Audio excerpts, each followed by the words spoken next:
तो चलो और आगे बढ़ेंगे हम लोग। In what time will 8,000 amount to 8,820 at 10% per annum interest compounded half yearly. तो आपका आय हो गया कितना, 10 डिवाइडेड बाय हाफ ईयरली है ना, तो 10 डिवाइडेड बाय 2 5%। और आपका एन हो गया, देखो बाय डिफॉल्ट परसेंटेज रिटर्न जो है वो ईयरली ही रहता है, उसको आपको एडजस्ट करके लेना है, unless and until they have specifically given कि for you know semi annual you can take 5% semi annually. ठीक है, ऐसा नहीं रहेगा नॉर्मली, तो 10% पर एनम रहेगा या 10% रहेगा, उसका मतलब ही है कि पूरे साल का है। तो यहाँ पे इसलिए 5% बन जाएगा। और आपका एन जो बन जाएगा वो इन व्हाट टाइम, तो ये एन ही तो निकालना है, पीरियड जो निकालना है, बट ये 6 मंथली पीरियड है ये, ठीक है। तो उसको कन्वर्ट करना पड़ेगा हमको ईयर्स में बाद में जाके। तो फिलहाल के लिए देखिए कि आपका ए जो है वो 8,820 है, और ये कैसे बनाए, पी क्या है आपका 8,000, इसको मल्टीप्लाई किया आपने 1.05, जैसे that is your i raise to power of n, बराबर। तो इसको कैसे निकालोगे, तो ये 8,000 को इधर ले जाओ, 8,000 डिवाइडेड बाय 8,820 डिवाइडेड बाय 8,000 कितना आता है, 8,820 डिवाइडेड बाय 8,000, करो कैलकुलेटर पे। तो 8,820 divided by 8,000, 1.1025 is equal to 1.05 raise to n. मतलब क्या है इसका, थोड़ा सा जगह कम है इसलिए इस साइड ले रहा हूँ। तो 1.1025 आपका आ गया था 8,820 divided by 8,000 is equal to 1.05 raise to n. तो थोड़ा सा आपको लॉजिक क्या लगाना है कि ये वाला पार्ट और ये वाला पार्ट कितना टाइम्स है, ये वाला पार्ट ये वाले पार्ट के कितना टाइम, तो कितनी बार मल्टीप्लाई करने से आएगा, तो बेसिकली ये 2 बार मल्टीप्लाई करने से ही आ जाएगा। तो क्या हम लोग ये ट्राई करके देख सकते हैं कि इसको 1.05 को मैं स्क्वायर कर दूं तो ये आता है कि नहीं। तो थोड़ा सा दिमाग लगाना पड़ेगा इसमें, थोड़ा सा लॉजिक लगाना पड़ेगा, तो लगाते हैं। तो 1.1025 लाना है हमको, हमारा जो अवेलेबल है 1.105 इंटू 1.05 इज इक्वल टू आपका हो गया 1.1025। इसलिए 1.05 एन रेस टू 2 1.05, इसलिए 1.1025 क्या हो गया is equal to 1.05 n raise to 2, therefore n is equal to 2। तो एन इज इक्वल टू 2 क्या है, एन इज इक्वल टू 2, तो आपका एन तो 6 मंथ्स था ना, तो 2 इंटू 6 मंथ्स, मतलब ये हो गया 1 ईयर। समझ गए आप, तो 1 ईयर का बेसिकली ये है कंपाउंडिंग। इसको क्रॉस चेक करके देखते हैं हम लोग, ठीक है। तो भूलना मत उसको कि जो हमने शुरुआत में पीरियड को बढ़ाया था, डबल कर दिया तो साल में नहीं था, तो साल में अलग आंसर आएगा। 6 मंथ का 2 टर्म मतलब 1 साल। तो इसको देखते हैं कि 8,000 मल्टीप्लाइड बाय 1.05, ये 6 मंथली हो गया, ठीक है, मल्टीप्लाइड बाय अगेन 1.05, तो ये हो गया आपका 8,820, मतलब 1 साल ही है वो, ठीक है। Now coming to next question, find the rate percent per annum if 2 lakh amount to rupees 231,525 in 1.15 years, interest being compounded half yearly. तो ये आपका एन कितना हो गया, यहाँ पे हाफ ईयरली कंपाउंडिंग है, तो 1.5 मतलब ये 3 हो गया, 3 6 मंथ्स। और आपका रेट ऑफ इंटरेस्ट तो निकालना है, हाँ निकालना है। तो बोला है इन्होंने क्या 2,31,000 बन जाता है वो अमाउंट, एक सेकेंड, 2,31,525 बन जाता है अमाउंट। अगर मैं 2 लाख को 1.1 प्लस आई रेस टू कितना 3 करूं, तो इसको डिवाइड कर लो फिर, 2,31,525 को 2 लाख से डिवाइड करके देखो कितना आता है, तो ये बन जाएगा आपका 1 प्लस आई रेस टू 3। तो 2,31,525 डिवाइडेड बाय 2 लाख, ये आता है आपका 1.1 157, थोड़ा सा आखिर वाला बच गया था। तो ये डिजिट्स इंपॉर्टेंट है इसमें, 1.157625। तो ये याद रखना आप लोग कि मैथ्स और अकाउंट, मैथ्स स्टैट्स फिनांस में, अकाउंट्स में तो अपना हम लोग क्या करते हैं, ये डिजिट के बाद वाले पार्ट को इतना ज्यादा इंपॉर्टेंस नहीं देते, बट मैथ्स स्टैट्स और फिनांस में इसको इंपॉर्टेंस है, तो इसको भूलना नहीं है आपको। ठीक है, तो तीन तीन चार डिजिट तो लेने चाहिए, 3 या 4 एनी। तो 1.157625 ये हो गया आपका 1 + i⁻³ तो मैंने जो 1 मिनट पहले लॉजिक बताया था पिछले वाले एग्जाम्पल में कि कितना, किस रेट को मैं तीन तीन बार अगर पावर दूंगा तो ये आएगा। तो सिंपल इंटरेस्ट वाला देख लो कि अगर मैं 5 को 3 बार मल्टीप्लाई करता हूं तो आएगा 15। तो क्या ये 5 हो सकता है? तो क्रॉस चेक कैसे करना है, देख के कैलकुलेट करके देखना है कैलकुलेटर पे। तो क्या है, 1.05 इंटू इज इक्वल टू, यानी उसके बाद फिर से इज इक्वल टू, तो ये आ गया 1.157625। मतलब ये basically i is equal to 5% ही है। समझ गए आप? तभी जाके उतना 2 लाख का 2,31,525 बनेगा 1.5 साल में, अगर 6 मंथली कंपाउंडिंग करूंगा मैं तो। समझ गए आप? चलो आगे बढ़ते हैं। तो ट्राई किया है कि हर तरीके का एग्जाम्पल हो जाए, और 2 एग्जाम्पल बचते हैं। ठीक है, a person opened an account on 1st April 2011, a deposit of 800, the account paid 6% interest compounded quarterly. तो क्वार्टरली कंपाउंडिंग है, अक्टूबर 2011 में ही क्लोज द अकाउंट। तो अप्रैल 2011 में ओपन किया, अक्टूबर 2011 में बंद कर दिया, मतलब 6 महीने बाद बंद कर दिया, और कंपाउंडिंग क्वार्टरली है। मतलब ये इनिशियल जो 800 था, ठीक है, ये आपका प्री था, इसके ऊपर आपको आय मिला कितना, आय आपको मिला 6% डिवाइडेड बाय 4, कंपाउंडेड क्वार्टरली है इसलिए 1.5%। और आपका पीरियड कितना होगा, हो गया n इज इक्वल टू, हो गया आपका 6 महीने में 2 क्वार्टर्स आते हैं, क्वार्टर मतलब 3 मंथ्स। तो और क्या हुआ, on October 1, 2011 he close the account and added enough additional money to invest in a 6 month time deposit for 1,000 earning 6% compound monthly. तो on October 1st 2011 he closed the account and added enough additional money to invest in a 6 month time deposit for 1,000, for rupees 1,000 earning 6% compound। एक second, laptop थोड़ा सा मैं ठीक कर लूँ, एक second. Yes yes, okay, हो कहा गया, ओके ओके, ठीक है। तो इसमें दिमाग में एक बस चीज आती है कि ये जो 800 इन्होंने दिया लिया, पहले डिपॉजिट किया, उसके बाद फिर से इसको 6 महीनों के लिए रखा, जहां पे क्वार्टरली कंपाउंडिंग होता है, और निकाला अमाउंट उसके बाद। तो वो अमाउंट जो निकाला है, तो वो 1,000 बना। 1,000 होने के लिए क्या किया, जितना बैलेंस बचा है उतना इसने खुद से डाला, या आदमी ने, और फिर उसको री इन्वेस्ट कर दिया। मतलब पी का बन गया, पी का 1,000 नहीं बना, 1,000 बनने के लिए जितना भी जरूरी था उसने वो कमी पूरी कर दी और बाद में इन्वेस्ट कर दिया। मतलब अगला वाला पी, ये इसको P1 बोलेंगे, अगला वाला P2 क्या था, इसको बोलेंगे 1,000। ठीक है, तो P1 800 है, इसमें देखना पड़ेगा कि एक्यूमुलेटेड वैल्यू कितना आया। ठीक है, और उसको जो कमी थी वो कमी को पूरा करके P2 बना दिया गया 1,000, और इसमें फिर 6% कंपाउंडेड मंथली मिला इनको। मतलब पहला 6 महीना 800 रुपए से स्टार्ट जो किया, उसको कंपाउंडिंग से मैन्युअली किया।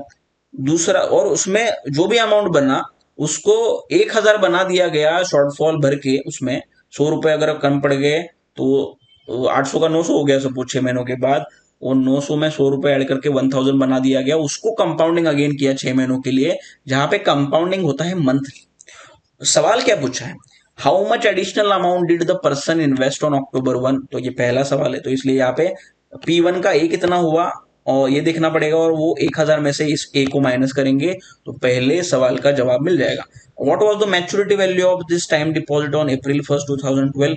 ये जो टाइम डिपॉजिट है जो मैच्योर हुआ 1 साल, मतलब उसके 1 साल ओरिजिनली स्टार्ट हुआ था जो 1 अप्रैल पे, जो 1 साल बाद उसका क्या मतलब मैच्योरिटी वैल्यू है, मतलब ये 1000 जो P2 था उसका बना क्या A2, ठीक है, ये क्या बना ये निकालना पड़ेगा। उसके बाद how much total interest was earn, मतलब ये P1 का A1 जो बना तो इसमें टोटल इंटरेस्ट कंपाउंड इंटरेस्ट कितना मिला, कंपाउंड इंटरेस्ट 1 कितना हुआ, ठीक है। और ये जो 1000 का जो A2 बना उसमें कंपाउंड इंटरेस्ट 2 कितना हुआ, ये दोनों का एडिशन करने के बाद हमको पता चलेगा कि टोटल कितना इंटरेस्ट हुआ है अपना। तो इसको सॉल्व करेंगे। पहले देखिए 800 सिंपल है, मुश्किल बिल्कुल है नहीं, लगता है मुश्किल लेकिन है नहीं।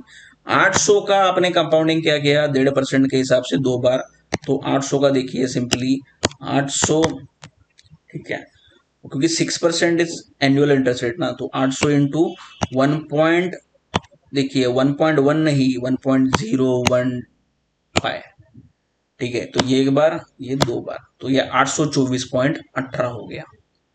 तो आपका ये A1 जो था A1 निकला 824.18, इसलिए आपका ये पहला जो सवाल था how much additional amount did the person invest on October 1, तो ये हो गया आपका क्या कि आंसर ऑफ ए कि एडिशनल अमाउंट कितना हो गया 1000 माइनस 824.18, तो ये बन जाता है, मुझे लगता है कैलकुलेटर की जरूरत नहीं इसमें, 175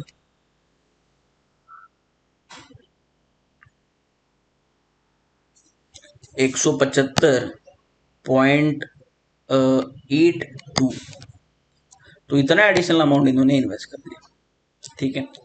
उसके बाद हमको देखना है कि what was the maturity value of his time deposit on April 1, 2012, मतलब ये 1000 जो है इसका A2 कितना है, तो इसका A2 निकालते हैं। A2 इज इक्वल टू 1000, ये क्या होगा P मल्टीप्लाइड बाय, ये इसके ऊपर आपने सोचा है ना कि 6 मंथ में हुआ है कंपाउंडिंग मंथली, तो 1.01 1.1 रेस टू 6, तो इसका कुछ दिया है क्या इन लोगों ने, दिया नहीं है तो हमको निकालना ही पड़ेगा, ठीक है। 1.01 इंटू इज इक्वल टू ये 3 बार 4 बार 5 बार 6 बार, तो 1.06152, ठीक है, तो यहाँ पे आपका बन जाता है 1.06 कितना 152, तो बेसिकली 1000 आपका कितना बना 1061.5, ठीक है, तो ये A2 बना।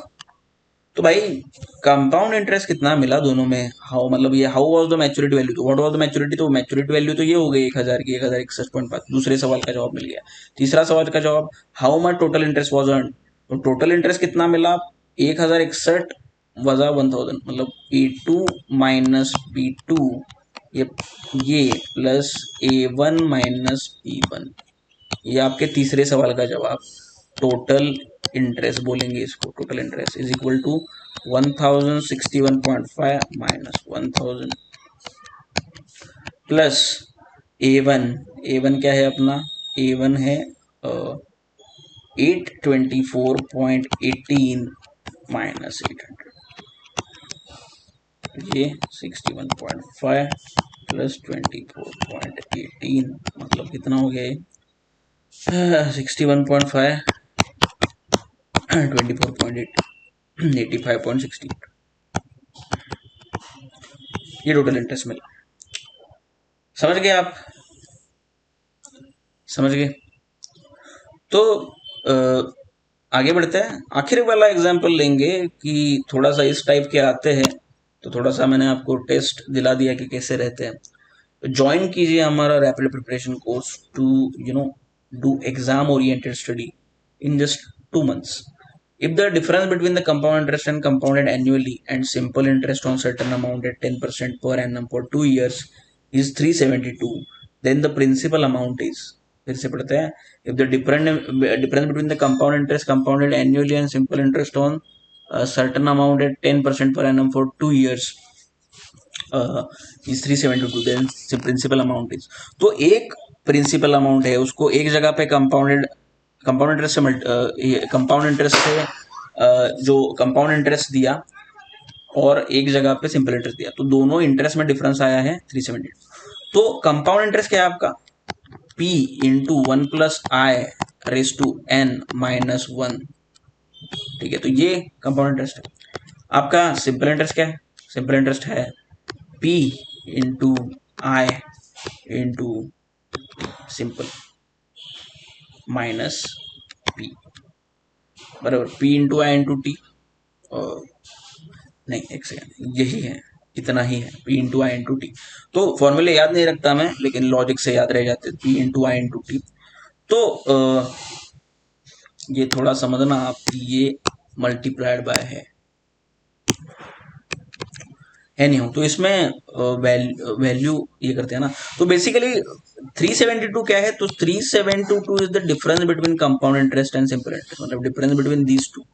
1 प्लस, क्योंकि कंपाउंड इंटरेस्ट ही ज्यादा होगा हमेशा, इसलिए इसको लेफ्ट साइड ले रहा हूं, माइनस P इंटू आई इंटू टी। तो इसी की वजह से मैं क्या कहूंगा, ये दोनों में P है, P को बाहर निकालूंगा, P 1 plus i raise to n minus 1 minus i t बराबर। तो P ब्रैकेट में देखिए 1 प्लस आई कंपाउंड इंटरेस्ट, दोनों कंपाउंडेड एन्युअली है, कोई दिक्कत नहीं है, 1.1 raise to 2 minus 1 minus 0.1 into 2। ठीक है, जस्ट वैल्यू मैंने पुटअप की है।